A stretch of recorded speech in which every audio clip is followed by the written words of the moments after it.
Welcome to the Archive Network. I'm Aurelius, and with me, as always, Malik.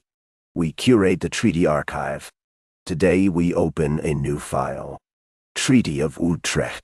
Malik, you've had this one on your desk for a while. Europe teetered on the edge of disaster. The year is 1701. Charles II of Spain has died without an heir, leaving a vacuum that the great powers are scrambling to fill. France, Austria, and England all see an opportunity to expand their influence, and they're not shy about it. The throne promises vast territories and immense power. The stakes? Nothing less than the future of the continent itself, as alliances shift and tensions rise, threatening to engulf the whole of Europe in chaos. Yet, it's not just a matter of thrones. The death of Charles II ignites a fierce struggle over inheritance, one that spills into the lives of countless people. The Bourbon and Habsburg families are not merely seeking crowns. They're battling for survival and dominance. This isn't just royal ambition. It's about the lives of ordinary folks who will feel the impact of these decisions. Millions are caught in the crossfire, their futures hanging in the balance as power shifts. On one side we have Louis XIV, presenting his grandson Philip of Anjou as the rightful heir to the Spanish throne. On the other, the Habsburgs are pushing forward Archduke Charles, determined to keep their grip on power. This isn't merely a succession crisis. It's a potential reshaping of Europe's power dynamics.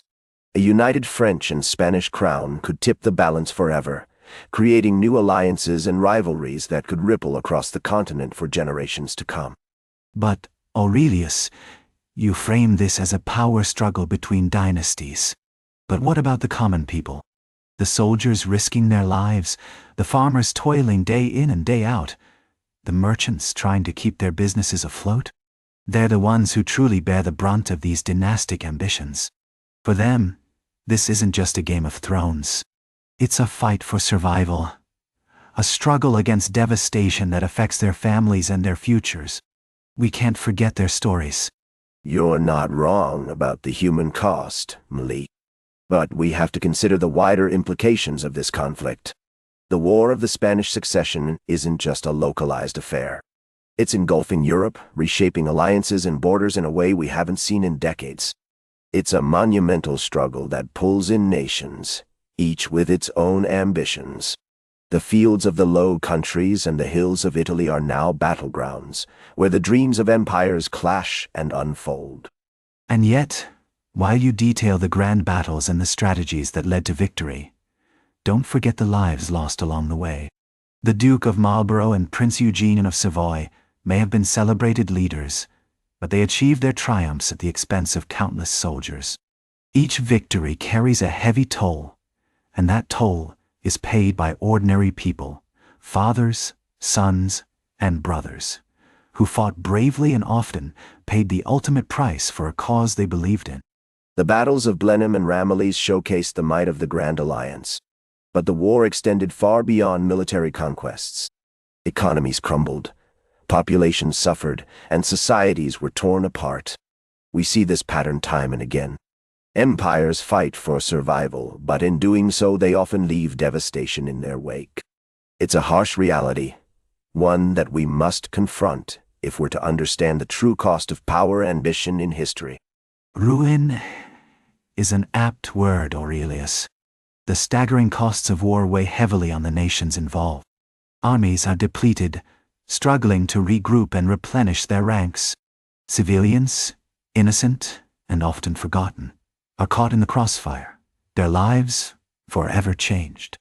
The once glorious dreams of conquest fade into a grim stalemate. It's not just about seizing land. It's about the survival of entire communities, the hopes and dreams of families shattered in the process. In 1711, a sudden twist changes everything. The death of Holy Roman Emperor Joseph I sends shockwaves through Europe.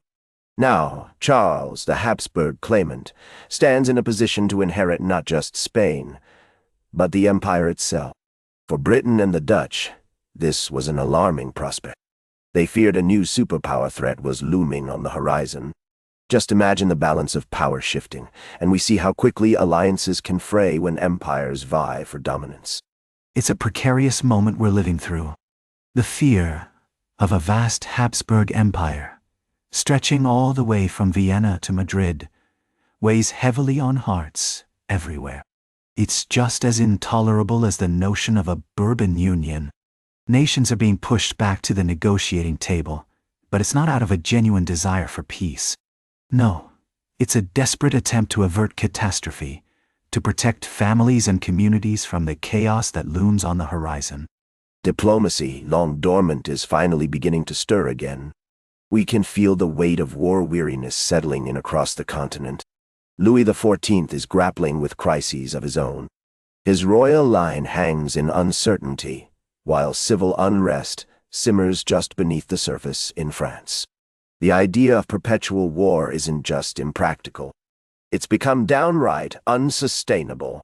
As we look around, it's clear that the fate of Europe hangs precariously in the balance, and change is on the horizon.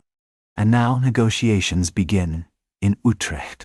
But I can tell you, this won't be an easy path. Each nation walks in with its own ambitions and anxieties, and you can feel the tension. The stakes are incredibly high, and every concession feels like a heavy burden. It's not just about politics. The fate of millions hangs in the balance. Families, livelihoods, and futures are all on the table, affecting not just the leaders, but everyday people across all of Europe. The Treaty of Utrecht will be a web of agreements. Philip of Anjou is poised to become King Philip V of Spain, but only after solemn promises that the crowns of France and Spain will never unite. Britain seeks Gibraltar. The Dutch crave fortified barrier towns. This is the beginning of a new European order. That's where we leave it for now. Part 1 of 5. Treaty of Utrecht is far from done. If you're new here, we're Aurelius and Malik, curators of the Treaty Archive, part of the Archive Network. Part 2 drops soon.